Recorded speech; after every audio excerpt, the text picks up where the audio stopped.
Everybody has an everyday carry bag. Here's my essential kit that I carry around day to day. Let's check it out.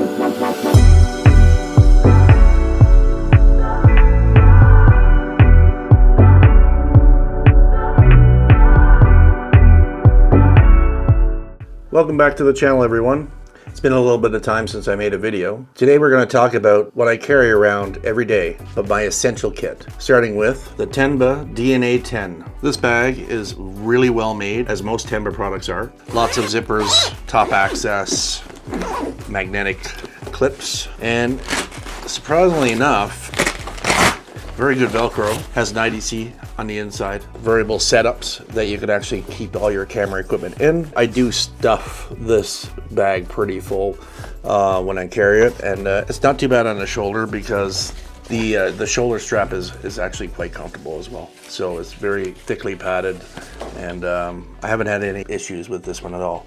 I saw Tom Buck do a review on it, and I thought it was a really great bag. I think his may have been a little bit bigger. I think he's got the cobalt blue one. It's a really great bag for carrying around day to day, even if it's minimal stuff or a lot of stuff to carry.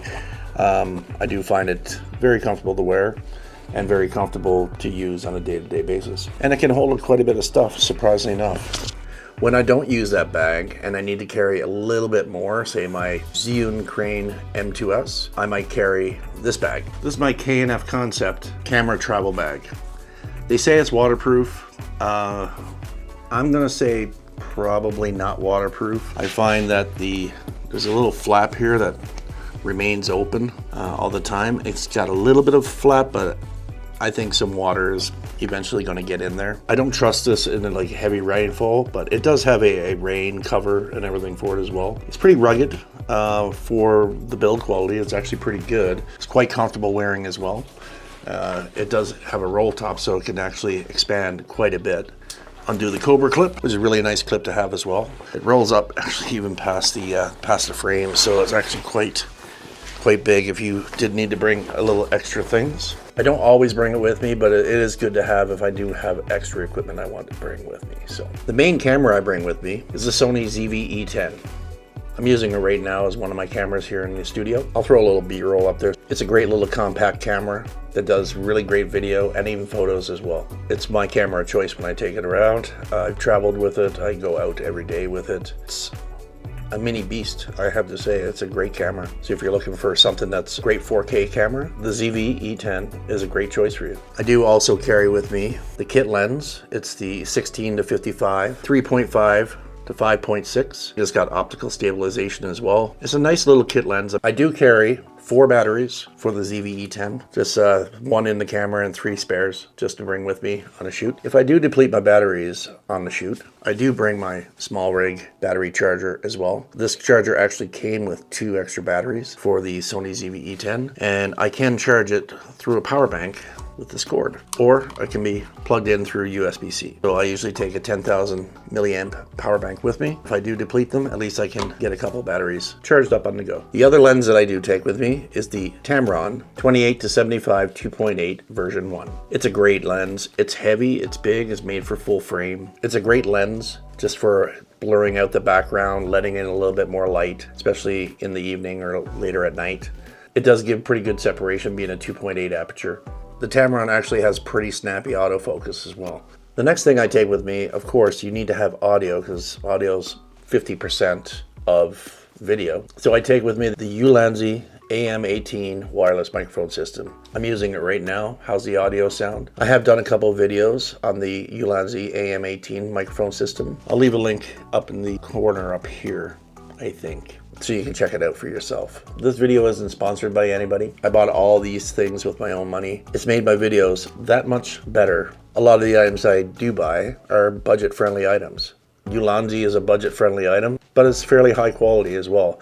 It's a little plasticky when it comes to the build, but the actual sound that comes out of this system is really, really good. You can use it for your camera, DSLR, mirrorless camera, what have you. You can use it with your phone. I've used it with the Osmo Action 3. The Ulanzi AM18 also has local storage as well with the press of a button. 8 gigs of local storage on the transmitter. Next thing I keep in my bag is the Osmo Action 3 with a Telesin cage for the Osmo Action 3 or 4. It's a great little system. I might actually upgrade to the OA4 for the wireless mic. It's a great action camera. The Telesin cage that I use with it doesn't have battery door access. The cage is also magnetic and has a 1/4-20 mount on the side of it as well. And you can use the DJI magnetic mounts either on the side as in portrait mode or regular landscape mode.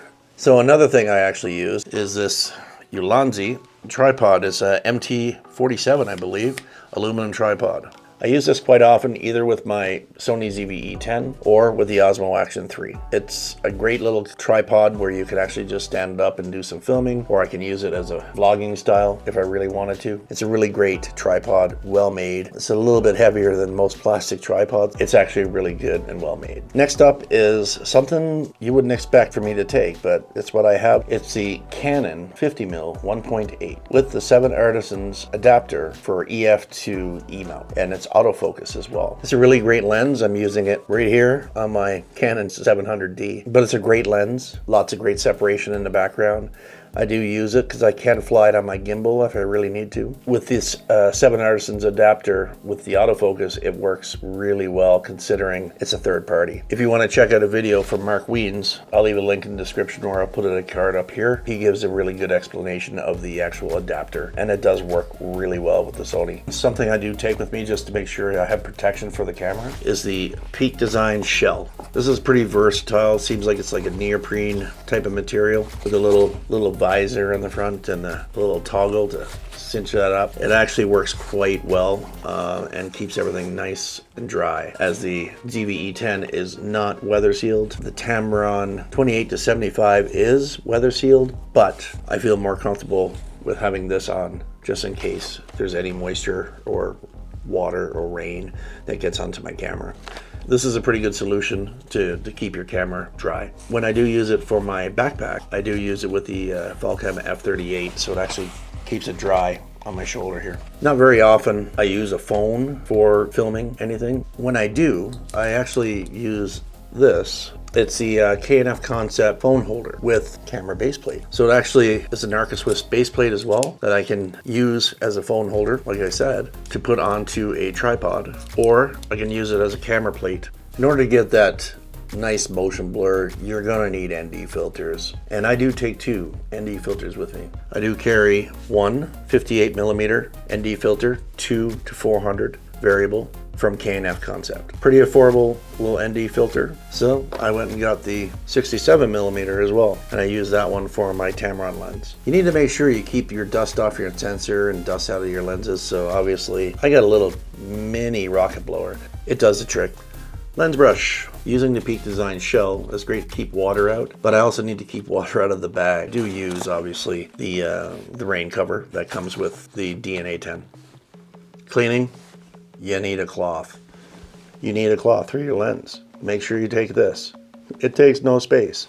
Make sure you take this. One thing that I've had for a long time, and I never leave without it, is my trusty little Gerber. I've had this for many years, just a little multi-tool, many different tools on it. I obviously don't take this on a plane with me and leave this at home at that point, but usually this stays in my bag at all times. You never know when you can use something like this. That's pretty much everything that I carry in my everyday essential camera bag, except for one more thing, a little bonus item. And this is a small rig super clamp with, I guess, an articulating arm with a quarter mount here.